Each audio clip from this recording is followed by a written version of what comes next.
자, 경원 4년입니다. 조서를 내려 가을입니다. 조서를 내려 각 군대가 총나라를 정벌하도록 했다. 여기 총멸망입니다. 잠깐만요.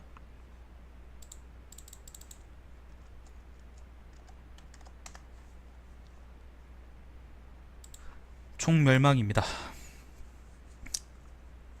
대장군 사마소가 총지휘를 맡고 등해로 하여금 강요와 전선에서 대치하도록 하고 옹주자사 제갈서에게 강요의 퇴로를 끊어 강요가 돌아갈 길이 없도록 하라고 했다. 등에는 천수, 태수, 왕기 등을 파견해 직접 강요의 진영을 공격했으며 농서, 태수, 견홍 등을 보내 강요 군대 앞에서 싸우도록 하고 금성, 태수, 양흔 등에게 감송으로 가도록 했다. 감송은 또 어디에요? 아유, 모르는 지명이 이렇게 나와. 감송.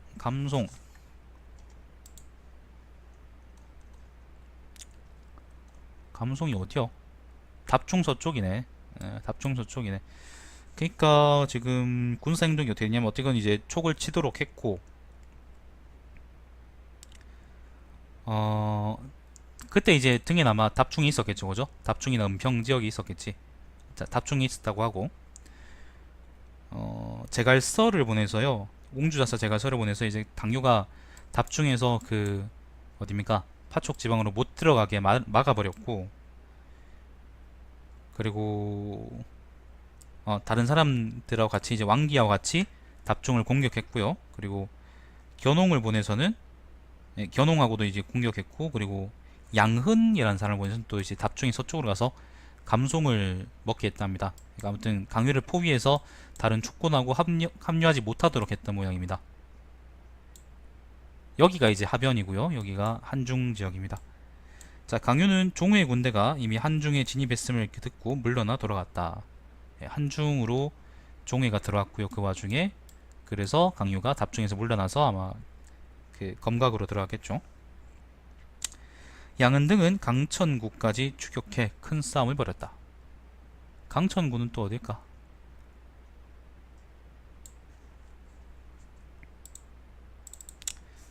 강천구. 지도 만든 분도 어딘지 확실하게 모른다 그러시네.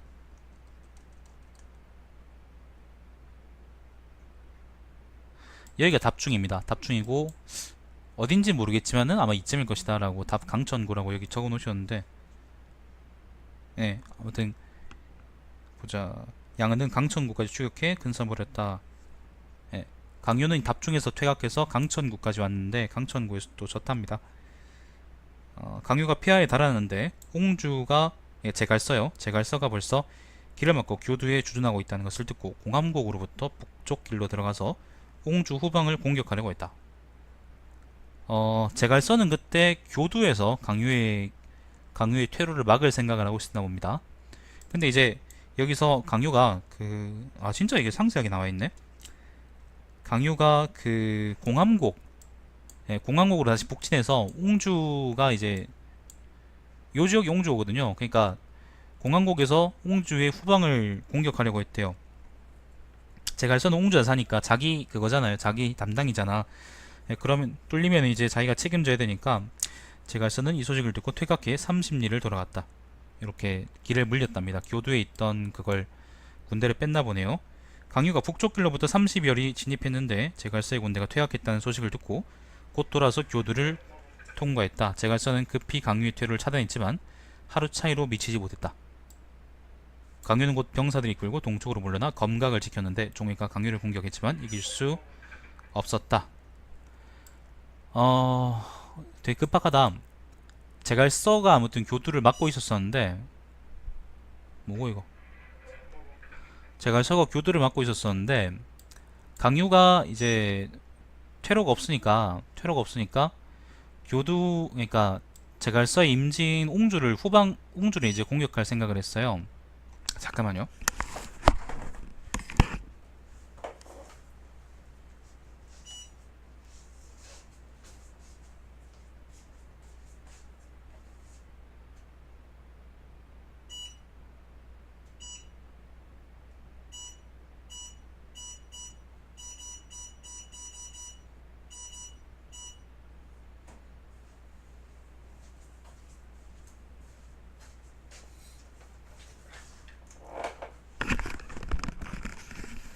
장파 밥 주는 기계인데 왜 저러지?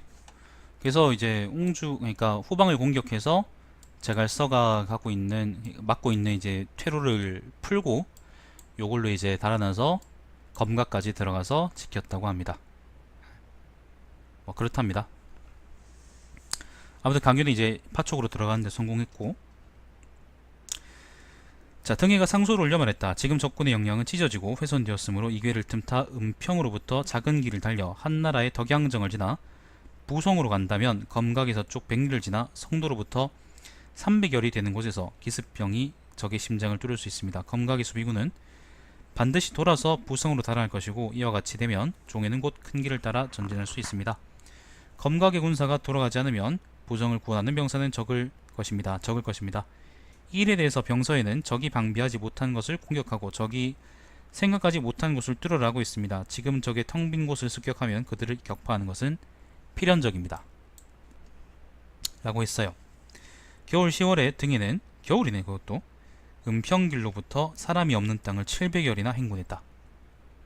은평이 어디요? 은평이 어디지? 답중이고, 은평이 여기 무도 근처에 은평 아이가? 정확한 위치는 모르겠는데 잠깐만요.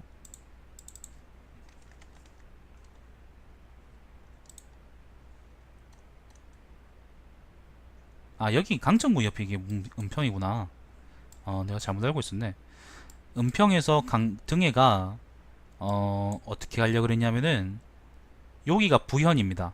여기가 부현이고 여기가 성도예요. 그러니까 원래 요게 사람이 원래 여기가 이제 사람이 원래 다니는 길이 아닌가 봐요. 요걸 뚫고 이제 그 부현까지 가겠다라고 올린 거예요. 왜냐하면은 검각에서 이제 위군이 막혀가지고 그 파촉 분지로 이제 사천 분지로 그 진입을 못 하고 있으니까.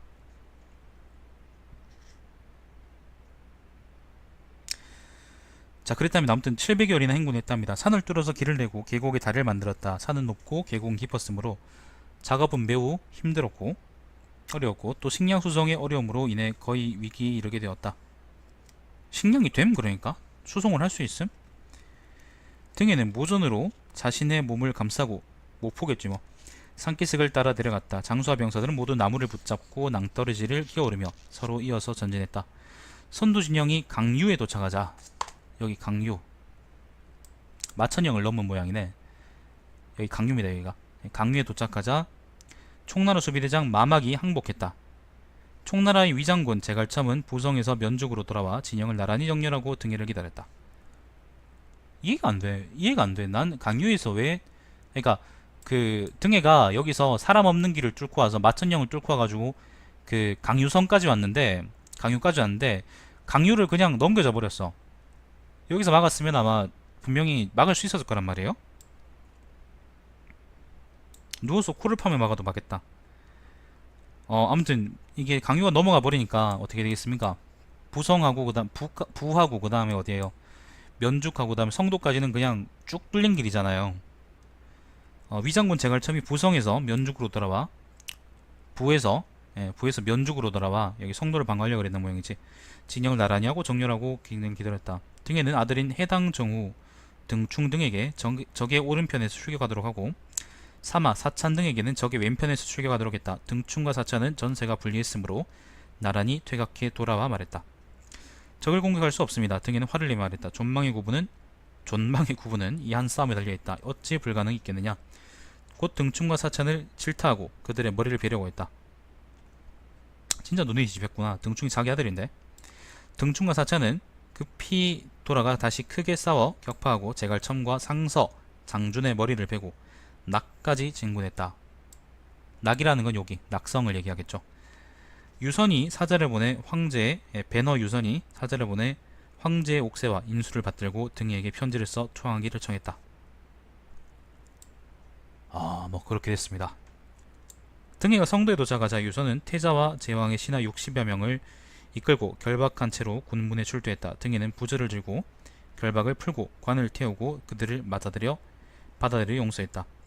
등해가 총나라의 장수와 병사들을 조사해 약탈한 일이 없고 항복한 자를 받아들여 위로하고 옛사업을 회복시켰으므로 총나라 사람들은 등해를 칭찬했다. 후한초 등우의 옛 관례에 따라서 전권을 발휘해 유선을 표기 장군에 대항하고 태자를 봉고도위로, 제왕을 부마도위로 임명했다. 총나라 신하들은 각자 자기 지위 고하에 따라 왕으로 임명되었고 간혹 등해수와의 관직을 받기도 했다. 사차는 익주자사 대리를 담당하고 농서, 태수, 견홍 등은 총나라 안에 각군을 대신 관리했다. 견홍이 견초의 아들이었나? 사람을 보내 면죽에 누대를 지어 경관을 만들어 전공을 빛내는 데 사용했다. 전쟁 중에 사망한 병사들은 모두 총나라 병사들과 함께 매장했다. 등에는 자신의 전공이 탁월하다고 뽐내면서 총나라 사대부들에게 말했다. 여러분은 다행히 나를 만났기 때문에 오늘이 있을 수 있는 것입니다. 만일 오나라나 한나라 같은 무리들을 만났다면 이미 주살되었을 것입니다. 그리고 또 말했다. 강유는 또 본래 한 시대의 영웅이었는데 나를 만나 곤궁해진 것입니다. 식견이 있는 사람들은 그를 비웃었다. 여기까지가 이제 총멸망에 대한 장면인데, 일단 뭐 그 뒤에 일은 다시 또 정치 관련한 이야기들이니까 일단 여기서 한 구절 끊어지긴 하네요. 뭐 정리하자면은 등해가 이제 일단 등해가 그 촉정벌과 동시에 가장 이제 전투력 있는 강유를 답중해서 길을 끊어가지고 어쨌거나 이제 파촉으로 못 들어가게 막으려고 전략을 세웠는데, 그게 결국 제갈서 때문에 실패해버리고 강유는 그 검각으로 들어가서 종해를 막는데 차단해버리는데 성공해버리죠, 그죠? 그리고 그 이후에 강유가 그리고는 등해가 이번에는 은평에서 직접 이제 마찰령을 넘어서 부영까지 직접 이제 뚫고 가려고 했는데 그게 성공해가지고 천행 중에 천행으로 강유가 그냥 그러니까 강유에 있는 마막이 그냥 항복해버리고 여기서 이 전세를 가다듬고 이제 제갈첨을 이기고, 그리고 이제 그 유선의 항복을 받아버렸네요. 이해가 안 됩니다. 나는 이게 정말 이해가 안 돼요.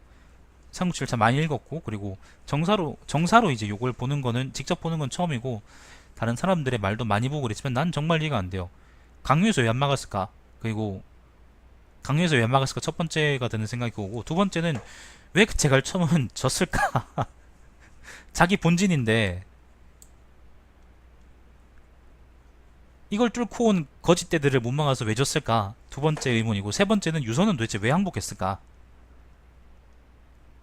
뭐 천년만년 계속 이제 파촉이 웅고했을 수는 없지만은 적어도 한번 검각에서 막아볼만 했을 텐데 왜 도대체 그냥 항복해버렸을까? 나는 그런 생각들이 들어요. 정말 난 이해가 안 돼요. 근데 그렇습니다. 등의 시점에서 본 총멸망이었고, 제 평은 그냥 이해가 안 된다. 그 얼마 전에 이제 삼국지 동결이 거기 카페에 누가 삼국지에서 가장 슬픈 장면이라고 진 빠지는 장면이라 그랬나? 그 등해가 뒤를 쳤으니까 이제 강유하고 이제 촉병들이 검을 부수고 항복하는 장면이 있었었는데 참 어이가 없죠. 다른 사람들도 아마 그렇게 생각하는 것 같고. 자, 아무튼 그랬습니다. 등해가 그래서 많이 오만했던 모양인데 그것 때문에 자기 명을 결국에는 재촉하게 되죠.